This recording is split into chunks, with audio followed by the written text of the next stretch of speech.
If we try to carry out the reduction of uh, glucose or different carbohydrates, what actually happening?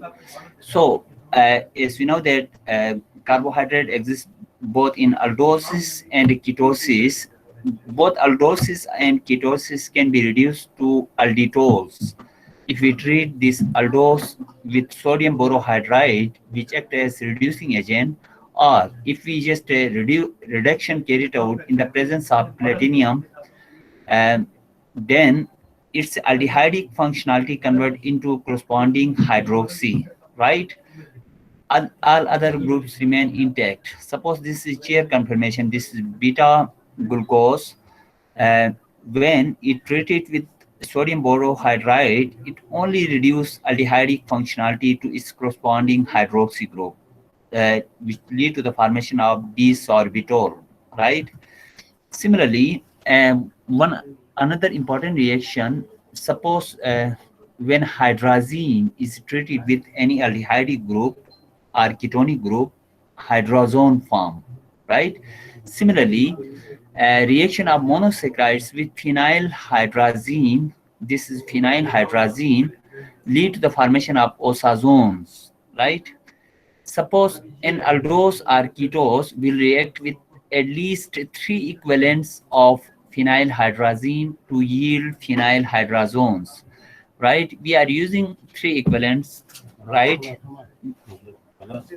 We are using three equivalents of phenylhydrazine, right? We are using three moles of phenylhydrazine for 1 mole of aldose, right?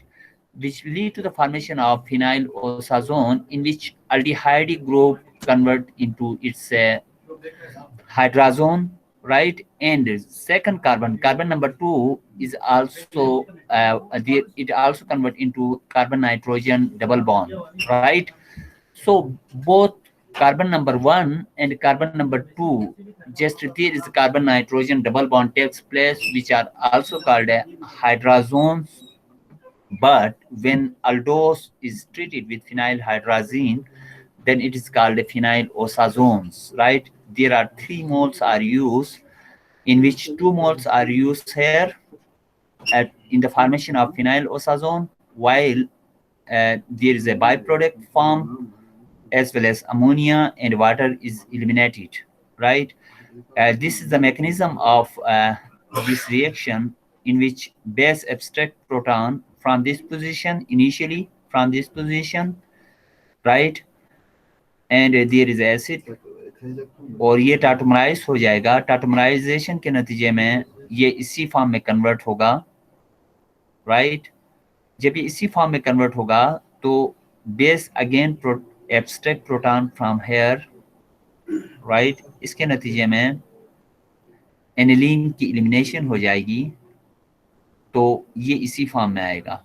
फिर इसका जो second मोल है, एक मोल तो इसी तरह से carbon nitrogen double bond बन गया, ठीक है, एक मोल इसी तरह से बन गया, यूटिलाइज हो गया.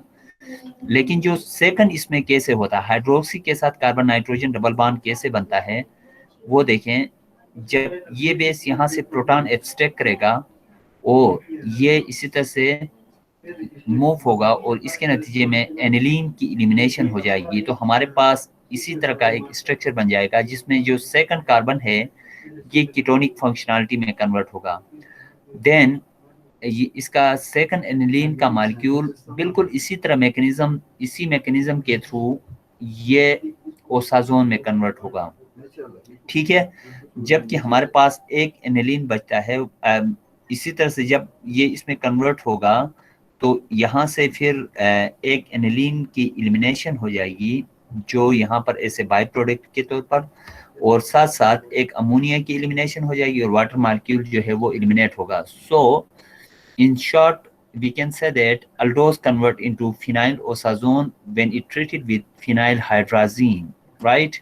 The three equivalents of phenylhydrazine lead to the formation of phenylosazone, right?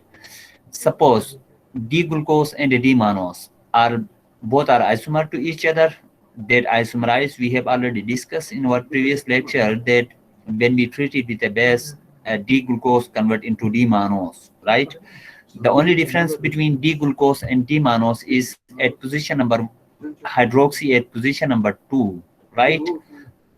No other difference between D-glucose and D-mannose except position number 2 hydrox configuration of hydroxys at position number 2, right? If the reaction of D-glucose and a D-mannose with excess phenyl hydrazine with the same phenyl osazone, right? We are using in excess, what will happen? Uh, it yields same phenyl osazone. Both D-mannose and D-glucose yields same phenyl osazone, right?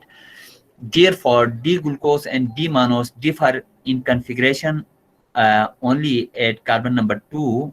Compounds that differ in configuration at only one stereogenic center are called epimers. D-glucose and D-mannose are epimer to each other, right? और इसकी इपिमराइजेशन जो होती है वो मैंने already discuss किया है पिछले लेक्चर में कि कैसे इनोलाइजेशन और टाटोमराइजेशन के नतीजे में डी ग्लूकोज जो है वो बेस की मौजूदगी में डी मानोस में कन्वर्ट होता है अगर एक ही जगह जो है पोजीशन चेंज हो स्टीरियोजेनिक सेंटर में compounds that differ in configuration at only one stereogenic center are called epimer. Since D-glucose and D-mannose, there is they differ in configuration only at carbon number 2, right? So D-mannose and D-glucose are epimers to each other. When they are treated with excess amount of phenylhydrazine, lead to the formation of the same product as same phenylhydrazones, right? Any question?